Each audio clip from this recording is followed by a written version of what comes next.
Welcome to the Metaphysical Martini Show, where wit and wisdom come together to bridge the gap between the spirit realm and the physical world.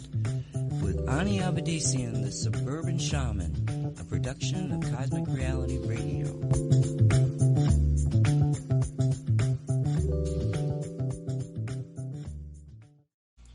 And you're alive. Hello everyone, I'm Ani Avedissian. Welcome to Metaphysical Martini.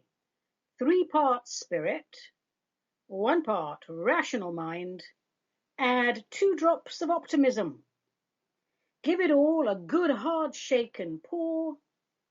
Dress it with the olives of grace and empathy. Sit back, sip slowly, and contemplate the wonder of cosmic creation. And a hearty hello to everyone out there. Hello, hello, hello. Thanks for joining me for yet another round of cosmic cocktails on this week's Metaphysical Martini, the show that tries to sort out what's true, what's woo, and what gets flushed down the loo in today's, I know they're admitting they were wrong about the numbers and the rate of infection, but I would rather die than admit I fell for it. Stockholm Syndrome saturated little world. Hey, as always, we try to approach this with as much grace and empathy as can be mustered on any given day. We do not always succeed, but we are honor bound to give it our best shot. And on this show, the Metaphysical Martini Show, we do love shots. Yes, we do. Our rally cry is, "Awaken, O my people." Do not follow the path of the sheeple, and do not give your God cause to weeple. We are based in Oregon, in the United States of America. I know we don't sound like it, but we are. And we believe that America has a sacred purpose, and that would be unity through diversity. And we Martini heads, we are committed to restoring the American Republic and exposing and destroying the globalist takeover of our sacred purpose through the implementation of New World Order policies designed to homogenize our world and turn it into one colorless company with the corrupt banks as the only ruling class. And my darlings, it's happening right now, right under our very schnozzers, right under our noses, right now as we speak. Every time we wear a mask, just for the privilege of going about our daily business, another globalist banker pees himself with delight. And every time we stand in line, 6 feet apart, for the privilege of buying frozen tacos and a 6-pack of lager, the banker chortles with delight and opens yet another bottle of La Tâche AOC 1988, Domaine de la Romani Conti, or something like that. Every time we put on a mask and quietly submit to a well-known torture technique known as enforcing trivial demands, we're quite literally handing our rights over to the establishment on a plate. And every time we shame someone for not complying with these ridiculous demands, another founding father turns in his grave. Paul Revere cries into his copper-bottomed pots, and Sybil Luddington wonders why the heck she bothered making that all-night horseback ride. I have to say, there was a time I would have laughed out loud at the thought of Americans submitting to muzzling. Americans! I look around me today, though, and I shake my head in disbelief. We are off track, brothers and sisters. We are way off track. And it's time to reclaim our minds and this country from those who value nothing save money, power, and control. It's not even a question of reading between the lines anymore. It's all out in the open. I mean, a deadly pandemic suggests hundreds of thousands Name millions of people dropping dead. Has that happened? No, it has not. Because, you see, there is no pandemic. Virus, yes. Pandemic, no. There is the illusion of a pandemic. Where are all the dead bodies? Where are all the people wailing in grief because every other person they knew is dead or dying? Do the undertakers of America have waiting lists a mile long because they cannot cope with the workload? Are corpses floating in the river? Have entire industries ceased to exist overnight because all the workers have dropped dead? No, you see, that sort of thing happens in a pandemic, but it hasn't been happening, has it? What has been happening is that one person in a factory gets tested for this macaroni thing, right? And we know the tests aren't reliable, but one person gets tested and they shut down the whole damn thing. It's all about shutting down the economy. It's not about your safety, is it? No, it's not. No, it's not. No, it's not. They lied, they lied, they lied. They lied about the infection rates. They lied about the death toll. And now, thanks to self-aware members of society repeatedly questioning the false official narrative, they have begun to accept that they might have made a few mistakes here and there. Mistakes, really. Kudos to all those people who love their country, who day after day spoke out against and called out the greatest crime against the American people and the world in our lifetime. Everybody was going, oh my God, what's Trump up to now? He wants the CDC to report the numbers to the White House. Is he crazy? Well, guess what happened when the CDC started reporting the numbers to the White House? They started finding all sorts of mistakes they'd made. Funny how that happens, isn't it?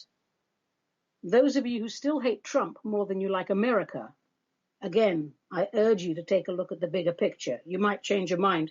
No one's asking you to like him. We're just asking you to see what's going on. The fact that your country is being stolen from you right under your little schnozzers. Now, with regard to this macaroni, make no mistake, I mean, the contagion was designed to take out a significant portion of the population. And Plan B, which would be the inoculation jab, like the contagion, was already prepared years ago, by the way, and that was designed to take out the rest. So if you're familiar with New World Order, Agenda 21, Agenda 2030, you'll know what I'm talking about. God knows I talk about it enough. But if you're not familiar with the aforementioned, it would benefit you greatly to conduct some research. But only if you are interested in your evolution. Because if you're not, well, what's the point? Why the contagion failed, I get asked that a lot. As if I'm up on world affairs and, from the inner circle, which I'm not. But why the contagion failed? Well, I will call it by the grace of God, because it's easier to address it that way. Well, I could say it was off-world intervention. Actually, I'll say it was off-world intervention, because that's what it was. And that, of course, is another manifestation of the grace of God. So how gracious, by the way, of all these off-worlders to do that for us, since, after all, it is a free will universe, and we are supposed to figure this out for ourselves. One can only assume, then, that since off-world intervention was permitted, we must be close to reaching critical mass in collective awareness. And hurrah for that, and about time. I can only imagine, with regard to this failed scenario, I can only imagine what went through the minds of, I can't even say his name, Grouchy Fauci, and the Bill Gates of hell, when they realized people were not dropping like flies. Hey, Anthony, WTF, my lizardly cohort. Did you put a time release on this thing? Because, everyone seems very, alive. I'm as confused as you are, replies Grouchy Fauci. I am stumped, oh my nerdy friend with the nefarious agenda. But hey, don't panic. Just tell them, just tell them they are dying and Photoshop the environment to fit the illusion. We can throw in a couple of fake race riots. That always works well. And a few well-placed bribes here and there with state governors, the ones that can't manage their budget and need money. And you know what? We already own the media. Oh, it'll fly. Trust me. They fell for 9/11. They fell for just about everything. Why not this? Attention, citizens. Do not look around you. Do not trust your own eyes. Do not engage your thinking skills. Look at your televisions and believe every word you hear is true. Televisions, true. Televisions, true. Damn you people, why aren't you dying as planned? This is very inconvenient. Attention, citizens. Your safety is our only concern. To keep you safe, we will muzzle you like rabid dogs and crash the economy. The common man's economy, that is, will be just fine, thank you very much. Oh, if you resist, we will ramp up the psyops until you spontaneously combust emotionally, internally, and once you do, we will shoot nano-death into your arms or your asses before declaring that due to severe shortages of food and other supplies, and for your safety, anyone over 75 years of age must report for mandatory euthanasia for the good of the world. Oh, Ani, you say, and many do. That's a bridge too far, love, isn't it? I don't think it is it? Because, you see, this thing called history, does anybody pay attention to that? Unless we replace mindless compliance with self-aware defiance, it's quite possible the future won't be worth hanging around for. And how much self-aware defiance are we seeing? Well, you know what, my darlings? We're seeing more each day. Every single day, more people are awakening and becoming self-aware and questioning the official narrative. And hoorah, America! Fantastic, you're doing it. We are seeing through the illusion created for us by people who can only be described as evil sociopaths. And I'll take a moment to address POTUS and say bless you for taking on this back-breaking, soul-wrenching burden. My respect for you grows daily because I know what you are combating 24/7, and my opinion of you is not based on the relentless character assassination perpetrated by mainstream media. I know you had a choice. You could have said, no way, thanks, but no thanks. I'm in my golden years. I have everything I need. I'm a billionaire. Plus, I have a really hot wife. Thanks, but no thanks. But you didn't. You did not. You rose to the challenge because you knew, as do I now, that you are the only person currently able to withstand the Luciferian onslaught of deep state. You know that without your leadership, the patriots cannot regain control of this country, and you know, as do I, that where America goes, there goes the rest of the world. Where we go one, we go all. Those words are not just a slogan, by the way. For those who understand America's sacred purpose, there is power in those words beyond measure. And I know, oh POTUS, the war you and your compatriots are fighting is nothing less than dark versus light, tyranny versus freedom. And I know that you are fighting it on our behalf, and if you can do it, so can I, and so can we all. Those of us who see the game for what it is will never back down, even if we go down in flames. But I believe with all my heart our fire will serve to illuminate the darkness, and our light will expose that shadow agenda, because light always trumps dark in the end. And you know what? I do tend to be a little bit of an alarmist. Well, actually I don't. It's just been the last couple of weeks. But I don't do it because I'm alarmed. I do it because I want to turn the volume up a little bit, just to reach a few more people here and there. I just want you to know one thing. I cannot personally hold space for a scenario in which we are not victorious. And time again, I repeat the same sentence. Unless we expose deep state ideology and destroy its filthy corruption, nothing in our world will change for the better. And we will plow headlong into the Orwellian nightmare that is the New World Order. And what could that possibly look like? No color, no contrast, no free will, no personal property, no rights for the individual. Just a never-ending line of grey people dressed in grey clothing with pallid grey skin, queuing up for a tasteless grey shrink-wrapped food-type non-nourishment, staring at each other, masked, with an expression that says, WTF, brah, what just happened here? Is that what we want? I think not. So, personally, I'm going to take off my mask, which I have never put on, and I'm going to shove it right up my governor's nose and tell her it's our country, not hers. And all the other governors too, they report to us, and if they don't like it, they can quit. They can quit before being tried for crimes against humanity and executed for treason. Or, better scenario, because, who wants to go around executing people? Don't answer that question. Better scenario, they could wake up and apologize and help to set things right. At this point, I have to say, I'm good with either one of those scenarios. Excuse me while I take a little drinky poo here. Oh my gosh, I don't drink much these days because of my weight. So I live for every other Wednesday, quite frankly. So, my brethren and my sisterin, in parting, let me reiterate, there is no pandemic. Virus, yes. Pandemic, no. Virus, yes. Pandemic, no.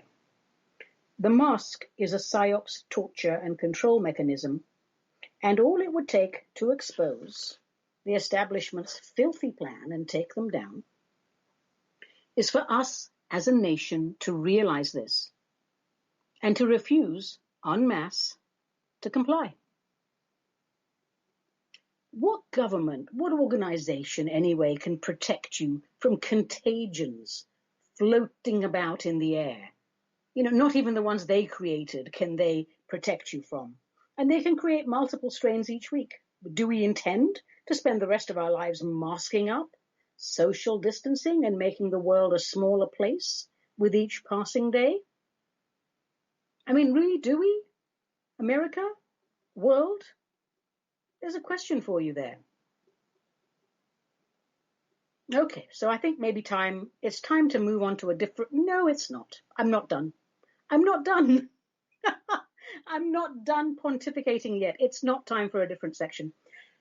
Now, I know that the people who tune into this channel are self-aware, but it is conceivable that they will share it with friends who are snoozing or napping on the fence. I'm not talking about, or I'm not interested in wasting my time with people who are already showing the signs of zombification. They might be lost to us. To the people who are snoozing but not zombified, who are napping on the fence and not zombified, I say this. I know this is a lot to wrap your mind around, but let's take some baby steps. What exactly is your definition of free will? Who or what exactly do you think you are? Do you believe you have the right to raise your family as you see fit? Do you believe you have the right to choose your education, your profession? Do you have the right to live where you please, as you please, including going off-grid, as long as it hurts no one and you're not a raving lunatic going around on murderous rampages? Do you want the freedom to vacation as you please, at the location of your choice? If you have children, do you believe you have the right to care for your children and make decisions with regard to their health and general well-being?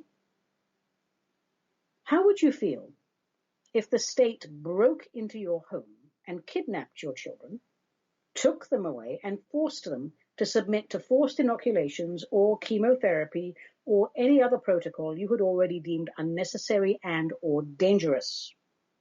And how would you feel if they did that to your mother, father, spouse, to you? waving a piece of paper in the air saying, "We, the state, are omnipotent and dominant, and we can do whatever the F we want because we got you to wear a mask and now we win." Do you believe the people you vote into office as representatives of we the people should be carefully monitored and held accountable and prosecuted to the full extent of the law when they work the system to steal from us? Do you believe you have the right to defend yourself, your family, from criminal intrusion by whatever means necessary? Do you believe you have the right to grow your own food if you so please? What is your definition of a happy and fulfilling life? Not what you've read in the papers. What is your definition of a happy and fulfilling life? What is your definition of community? Not the establishment's definition. Oh God, no. What is your definition of community, of free will, of happiness? When you speak the word liberty, what images does it conjure up in your mind? In your mind. Your mind. And who or what exactly do you think you are? What do you want to do with your life? Today would be a good time to think about that. A sovereign soul with free will does not voluntarily submit to psyops, unless, of course, the sovereign soul does not know it is psyops. My job, which I take very seriously, is not to tell you what to think. I am here to encourage you to think for yourselves. So imagine a scenario. Let's see, you die. You will, of course, we all will. You know, you die a mortal death, right? You go to the place commonly called heaven, and you meet your spirit peeps. And, adjust to that scenario. You review your life, your recent incarnation, all of that. And we're getting close to that moment where you're about to do that on the other side, and your spirit peeps come up to you and say, "Well, hello, Bob. Tell us about your life on Earth. Tell us how you expressed the glory of supreme cosmic intelligence on Earth. We are eager to know what part you played in bringing heaven and earth closer together. How did you glorify your divine nature? Tell us all about your contribution to the expansion of consciousness. Go on, Bob. Don't be shy, Bob. Fill us in." "Well," says Bob, "it was sort of okay for a few years, And then they told us there was a plague and that we all had to wear masks, so we did. Why? Oh, well, someone who said he was important in the government or something like that. Never heard of him really, but, Well, anyway, then they told us it got worse, the plague. So we had to wear 2 masks. And every other Thursday, we had to put our underwear on backwards, because that would help, you see. And then they said it was going to get even worse, and we had to continue doing everything they told us to keep each other safe. So we did, even though some of it was so stupid, but, there was a plague, and a person with a title told us there was a plague. So, we did it. And every year, a new strain of the virus came out, worse than the last one, until it got so bad that no one was allowed to leave their homes. And one day, out of the blue, they told us we could leave our homes, but only to go to the hospital for a complimentary health check.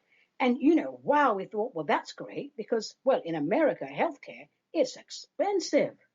And so we did. A day out, free doctor. And then the last thing I remember is the doctor drawing blood from my arm. And, I should mention, it wasn't an actual doctor. It wasn't a human person kind of a doctor. For some reason related to ethics. Ethics. I think that was a thing once, ethics. Yes, something to do with ethics. All the doctors walked out last year. Anyway, after the robo-doc drew my blood, I must have passed out, because the next thing I remember was waking up here, in heaven. Oh, I see. I see, reply the spirit peeps. I see. Wow, Bob, that was quite a trip, mate. Whoa. Well, I mean, we have some work to do in getting you adjusted here, back to an unlimited life, a blissful life, back to your soul sovereignty, as is your right. So let's excuse me, says Bob. I don't want to interrupt, but I have a question for God before we go on. Oh, said the spirit peeps. Sure, yeah. What's your question, Bob? Do we have to wear masks up here? And now, my darlings, it's time for Quack. Questions, answers, and comments. One of the reasons I started the show was to hear what you, the people, are thinking about. And if you would like to share the contents of your fabulous minds on my fabulous show, send your emails to ani@aniavedissian.com or via snail mail to Cosmic Ani, P.O. Box 714, Wilsonville, like the tennis racket, Oregon 97070, United States of America the Beautiful. And don't forget to tell me if and how you would like to be identified should your golden nugget be selected to illuminate the great American mind. So, whoa, that was a long sentence. Now I've got to have a drink.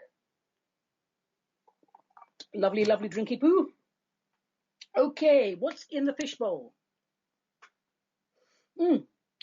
Our first question, it comes from a chap called Boulos, and Boulos is originally from Iraq, but now lives in London in the UK, and he asks, Hello, Ani.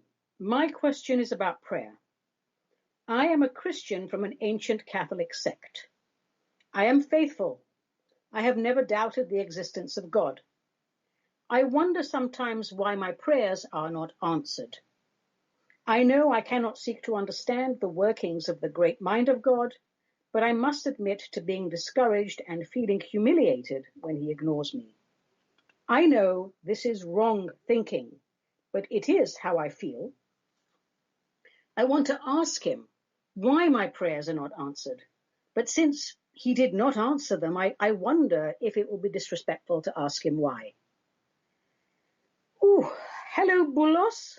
Nice to hear you all the way from my old hometown, London. Now, prayer. The problem most people have with prayer is they have no idea who or what they are praying to.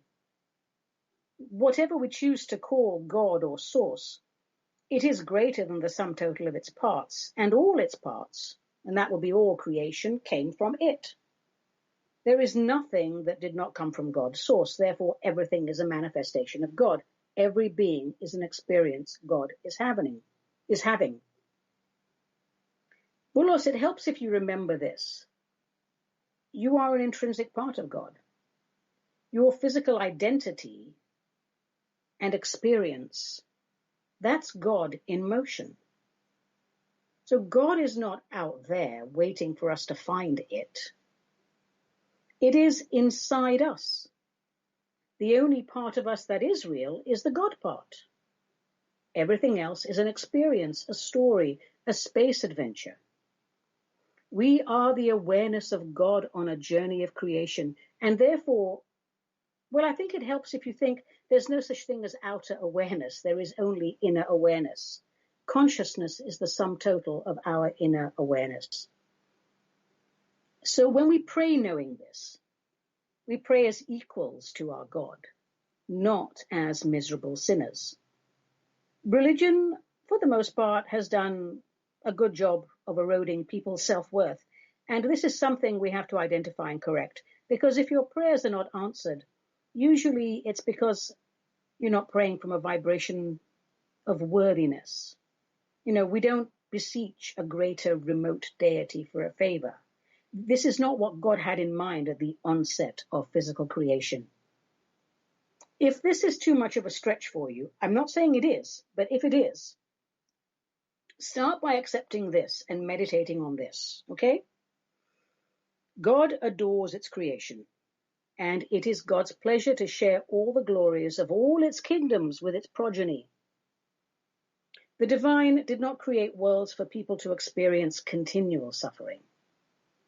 It created worlds and expanded the cosmos in the hope that all its creations would realize that no matter how far the cosmos expanded, alignment with Source is possible in the blink of an eye, simply by putting one's hand on one's heart and allowing our higher self to hear the voice of our Creator say to us, "Be still and know that I am God." Pray from the vibration in which you were created, Bulos, because that, my darling, is the key to successful prayer. And Bulos very, very kindly sent me the Lord's Prayer in Arabic. And I think when you say ancient Cal, you're probably Chaldean. And you know what? I'm so sorry to admit this. My Arabic isn't very good. In fact, it's hopeless. But it was such a lovely gift.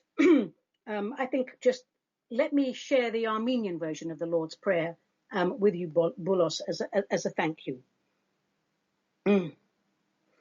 Հայր մեր, որ հերգին ես, Սուրբ Եղեցի անուն քո, Եղեցցե արքայություն քո, Եղեցին գամ քո, որպես հերգին ես եւ հերգրի, Էզմած մեր հանաբազորդ դուր մեզ այսօր, Եվ թող մեզ սպարդիս մեր որպես եւ մեկ թողում մերոց բարդաբանած, Եվ մի դանիր էսմեսի փորձայություն այլ պրգյա իչարին, Զիքոյ արքայություն եւ զորություն եւ Park Havidianus. Amen. The Lord's Prayer in any language is a beautiful thing to behold. Thank you, Bulos. Our next question comes from a chap called Cain, and he says, Ani, what is the difference between reptilians, archons, and Anunnaki? And Cain goes on with some very humorous remarks, which I enjoyed very much, but I won't share because I'm not sure if he would want me to. But love your sense of humor, Cain, very similar to mine. Okay, reptilians. Oh my gosh, reptilians, they do get a bad rap. Well, you know, they're a race, just as humanoids are, but they have a military empire building mindset. And for the most part, bad rap or not, I think they do have a bit of a superiority complex. The races that engage in ongoing military conquest often do. We do have reptilians here on Earth. I mean, they came in antiquity and made themselves quite useful to other races. Their technology was more advanced than most of the other colonizers. And, you know, when you're colonizing a new planet, a military mindset is very much, it's useful. You know, when someone says to you, leave it to us, ma'am, we can get this done for you. It's very appealing and useful. And of course, their offspring are still here. And some of those are the ones, excuse me, who give us so much trouble. Reptilians, boy, they're sharp. They have sharp, bright minds. And even though they're not exactly overflowing with empathy, their mental acuity is such that their chakras are surprisingly large and vital. Humans normally associate vibrant chakra rotation with quote-unquote a spiritual sense. And indeed, people who are aware and have a good sense of cosmic alignment have fabulous chakras. But chakras were not created specifically for spiritual purposes. They are electrical transformers. You know, they take our energy frequency, transform it into a cosmic frequency, and vice versa. They give us to the cosmos in a form the cosmos can understand, and they give the cosmos to us in a form that we can understand. So they're information, collation, translation, and dissemination. And you might be interested to know that reptilians do have their own hippie movement from time to time. Younger generations question the value of stomping all over the universe and asserting their racial superiority, and good for them, because it's not easy being a peace-loving vegetarian iguana in a culture of military meat-eating monitor lizards. And the reptilian races, they range, of course, just like humanoid races do. They range from, oh my God, I hope I never encounter one of those, to, oh, hello, you surprisingly smooth-skinned being with a slight smile on your face. I've had 3 actual face-to-face encounters with reptilians, and all were positive, and one was actually quite pleasant. Oh, anyway, back to Cain's question. Are they archons? What are archons? Who or what are archons? Are they maleficent forces, as some of the early Gnostics believe? Are they incarnate, or are they in spirit form? Do they hold humans in physical form, in the human form against their will, quashing their divine spark?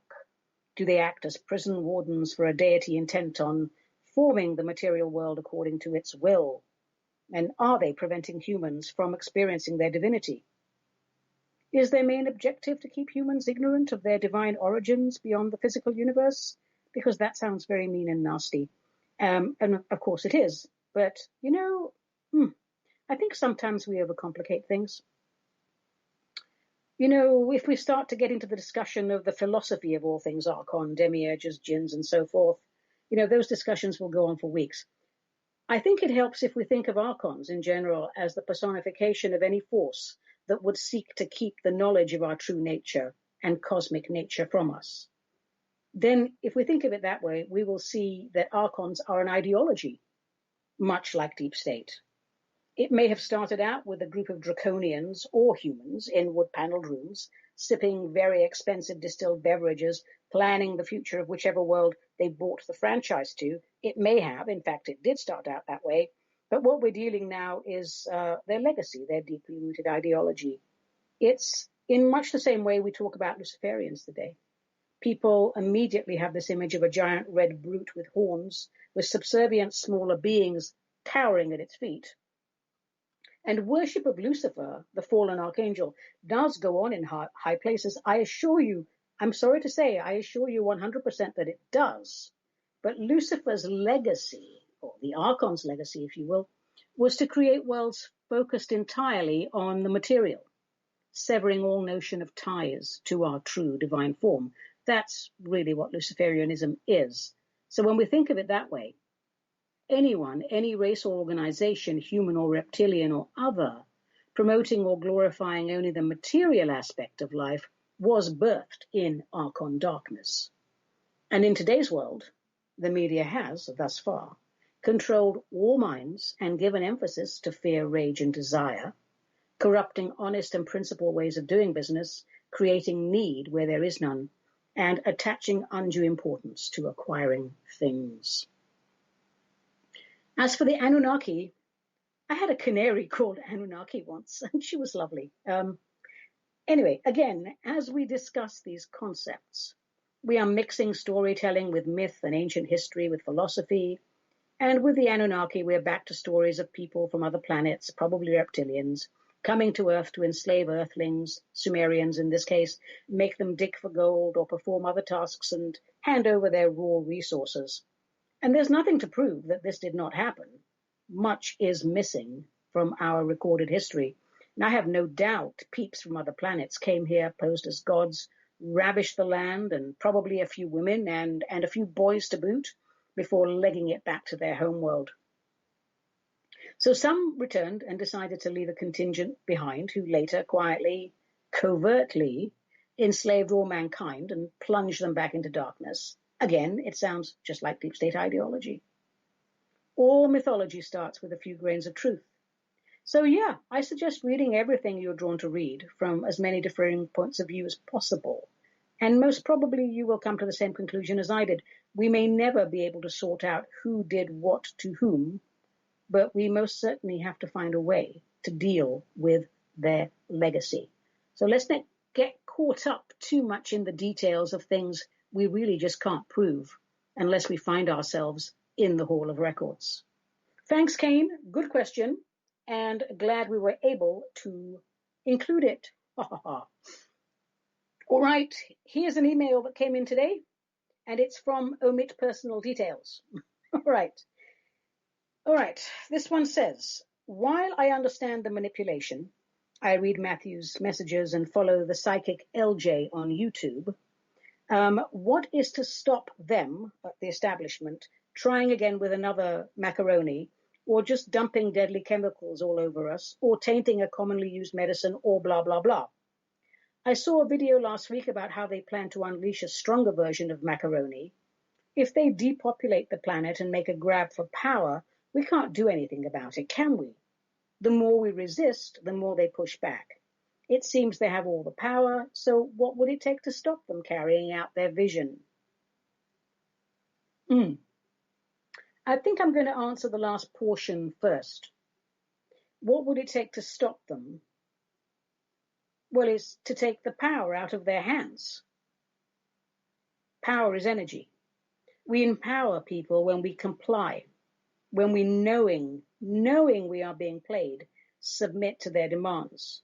And we stop writing the story of our own lives and cast ourselves as extras in their movie. The shadow government, the banking cartel, the establishment, the once POTUS and the patriots risk their lives daily to expose and destroy. It's no different from an abusive relationship. One day we're going to wake up and we're going to decide that we deserve better. You've got to get to the core and destroy their power base. The energy of the collective desiring free will is what will stop them unleashing contagion after contagion. Distraction tactics have created a race of people addicted to digital heroin. We're not even focused on what's important. We're always checking our cell phones. We're unable to sit quietly for even 10 minutes in a waiting room without having to play a round of Angry Birds or Brickbuster or check our preferred social media platform. And we're all of us guilty of this.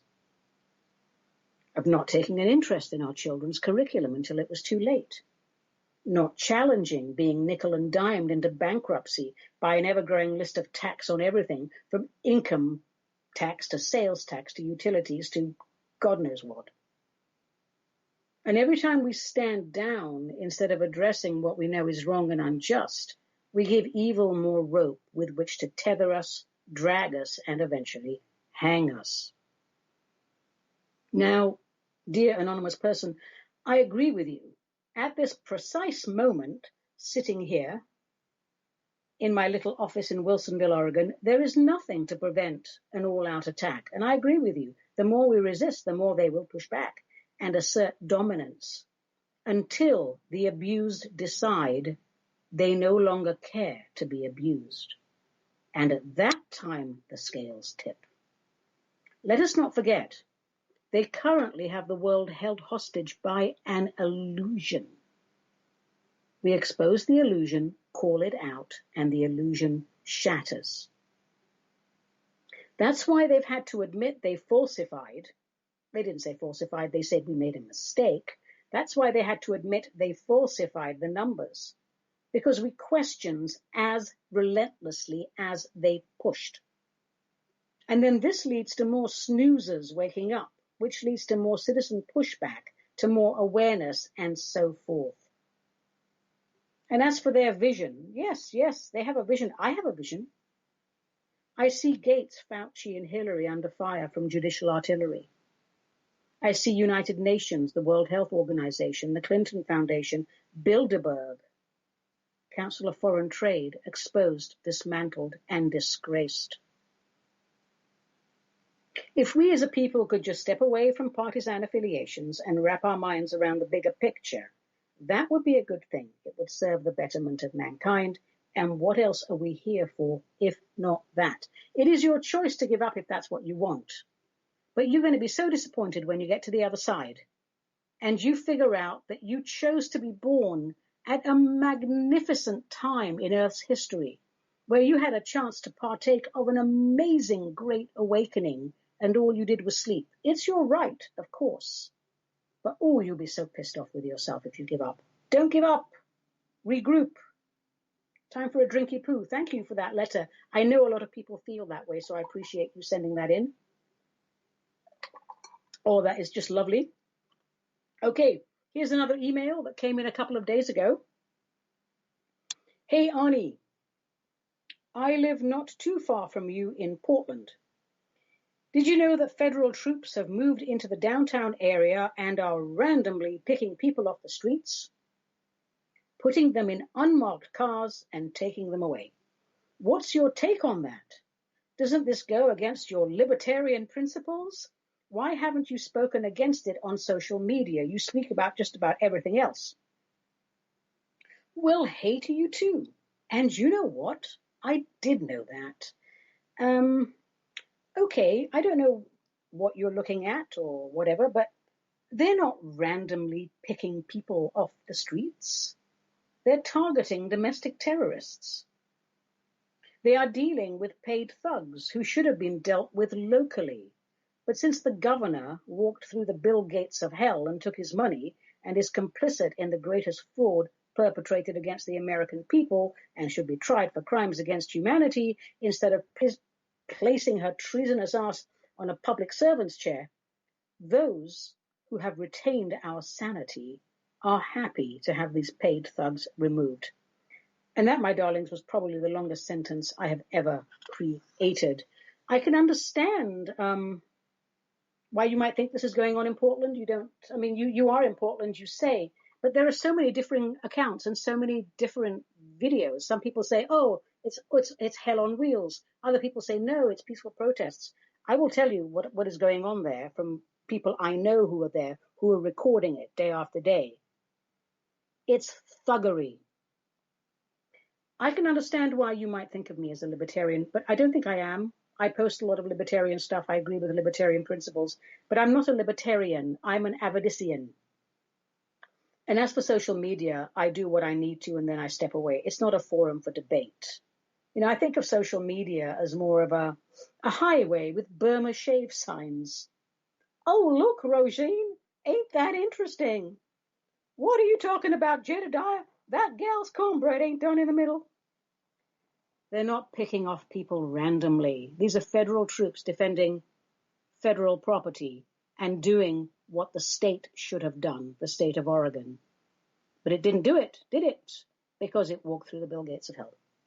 Thanks for the question, though. Appreciate it. Okay, peeps. I've been overrun with questions since macaroni started up. So forgive me if I use most of this podcast for questions. But I do think we probably have time for a little bit of Wizard's Gizzard as well. Keep your questions coming, by the way. I really appreciate them. I really enjoy them. I do love to pontificate, as we know. It's one of my favorite things to do. But then once I've pontificated enough, I am quiet and I want to listen to what you have to say. Now, I will just say before we move on to the Wizard's Gizzard, it is especially difficult in this day and age to research because we have so much information. And we have these things called trolls. In my generation, trolls were giants that lived in Iceland and other Nordic countries. But these days, it's usually unemployed journalism majors or English majors who are paid to sit down and immediately write an opposing narrative to whatever comes out from the enemy camp, so to speak. So, gosh, I know it's difficult. Plus, there's something about this digital heroin and keeping you excited in modern day media. Everything's breaking news, breaking news, breaking news. And you can't fact check breaking news because it only just broke. And the minute it breaks, somebody else is telling you there's a different version of it. I mean, I'm half an hour away from Portland, Oregon, and people are sending me videos of the same street. And is this the split in reality? Is it Photoshop? What's going on? Different things are happening in different videos. I understand it's difficult. That's why we need to spend time each day in meditation and prayerful contemplation, and as much time as we possibly can in nature, so that we are the only people running our minds. Whew. Deep breaths. All right. Okay, people, Wizard's Gizzard. And it's about 107 degrees in my little room. Let me just take a drink here. And I have to turn the fans off, otherwise, background noise. All right. Well, this week, given that we are in the middle of a war designed to destroy America and therefore the world, I thought it might be a good idea to share a spell I wrote for the restoration of the American public for my now disbanded Kitchen Witch Club. It was a spell to restore America's sacred purpose. Now, before you go, oh my God, spell, witchery, are you a witch? No, not really, not more than any other woman. A spell is a prayer. You go to church or temple, there's candles, there's incense, and there's spoken word. You cast a spell, there's prayer, there's candles, there's salt, there's incense, and there's spoken word. It's an intention. That's what it is. And I do miss my Kitchen Witch Club. Lovely gals, wonderful. I'm just sorry we can't get together again because we're not allowed to congregate until such time as we overthrow the Dark Queen. All right. For this spell, or prayer if you prefer, you will need 4 candles. A red one, a white one, and a blue one, and a gold one. And they can be birthday candles. You don't have to go out and buy special candles. In my experience, if a candle has the name Wicca or witch in front of it, or spellcrafting, it's 10 times the price of a regular candle that color. You will also need a small bowl of clean water and a small bowl of good salt. And as with any other prayer or spell, we invite the light, and only the light to be our host, and we bless the area we use for our prayers or spell casting. Any song of power that resonates with you, your faith base, your belief system, is suitable. It could be a hymn, it could be a chant, whatever illuminates your soul and whatever illuminates the land. And I'll choose something today, reminiscent of early American immigration for today, and then we will proceed with the spell. So you'll need your water, you'll need your salt, you'll need your red, white, blue, and gold candle. And don't worry about scribbling this down. If you want a copy of this spell, write to me. I'll be happy to share it with you. So you want to bless the area with a poem or with your song, and I'll just do something that's very common and easy to read. I call upon the elements of a north, south, east, and west to gather here as one in love, and let this land be blessed.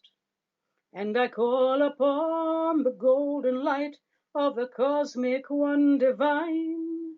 Let your sweet, abiding, loving grace upon the gathered shine. I call upon the ancestors to here with us commune, and I call upon the fairy realm to grant us all a boon. And I call upon the gathered here, their hearts to open wide, and to bless this land, America, and to heal her great divide. And now that our land has been blessed, and our intent has been set, we shall proceed with the spell crafting. We light the red candle and say, I light the candle red, our hearts to warm and to open. Let us choose always to love, and to never let that trust be broken. We light the white candle and say, I light the candle white to illuminate our original intent, for this land to serve the light, and God's love to honor and augment. I light the blue candle and say, I light the candle blue so that cool heads may prevail.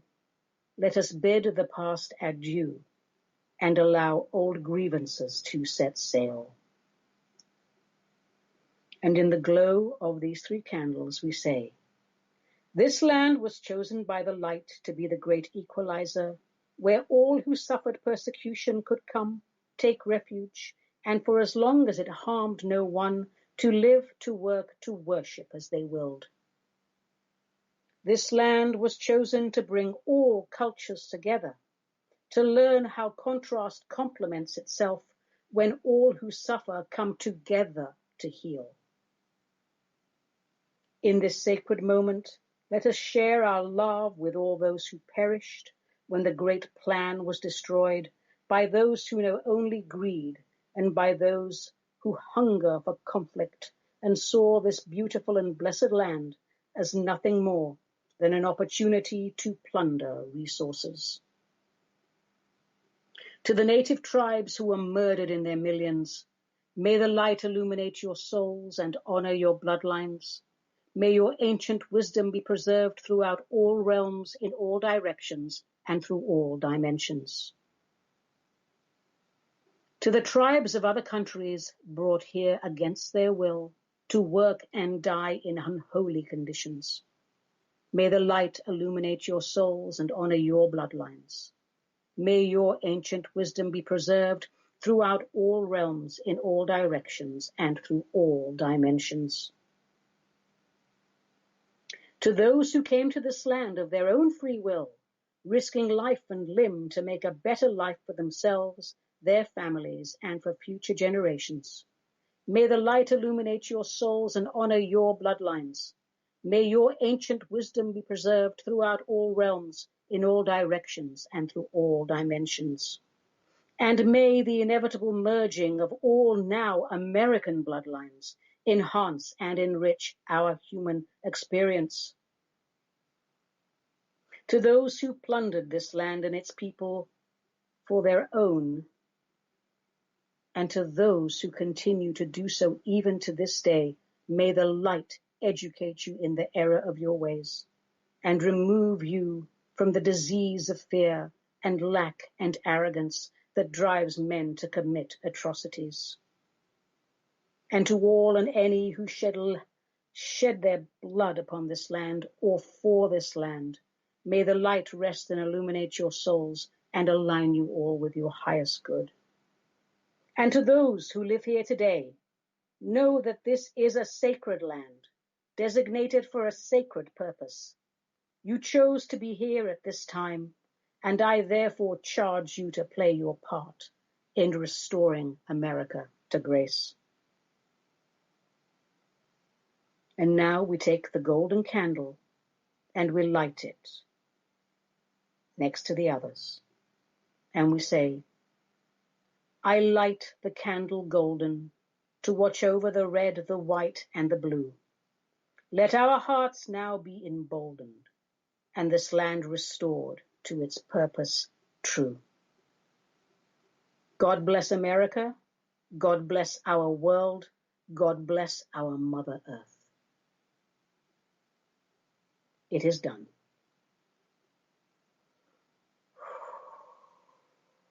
As with all spells, for those who do not know, we let the candles burn down. If you need to extinguish a candle before they can burn down, snuff them out.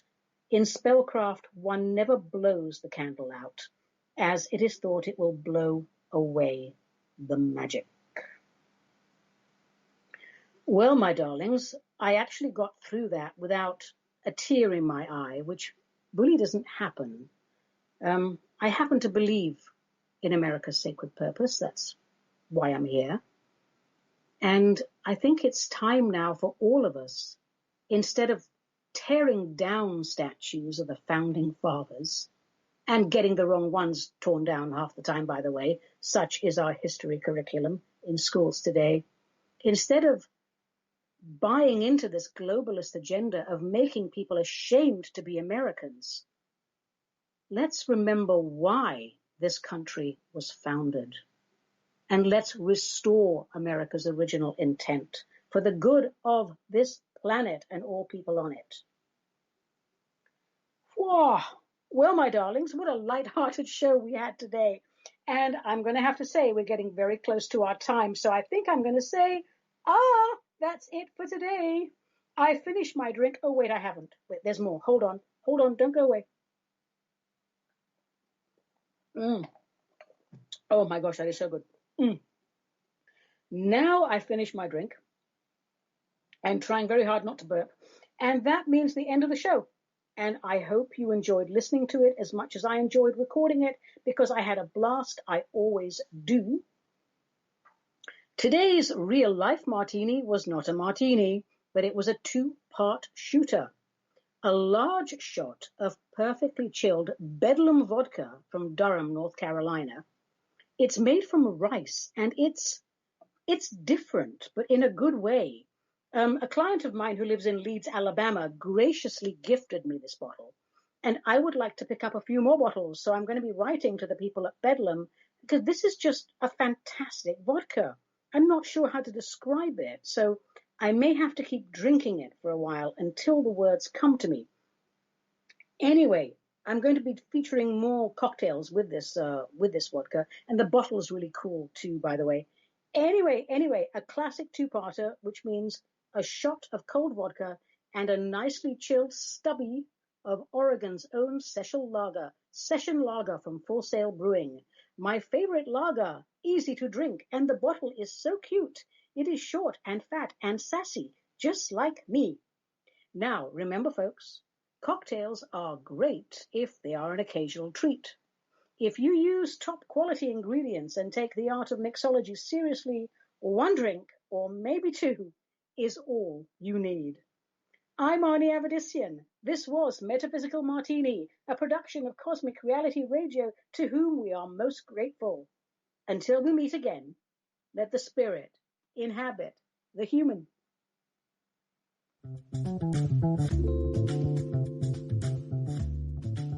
You have been listening to the Metaphysical Martini Show with Ani Avedissian, the Suburban Shaman, a production of Cosmic Reality Radio.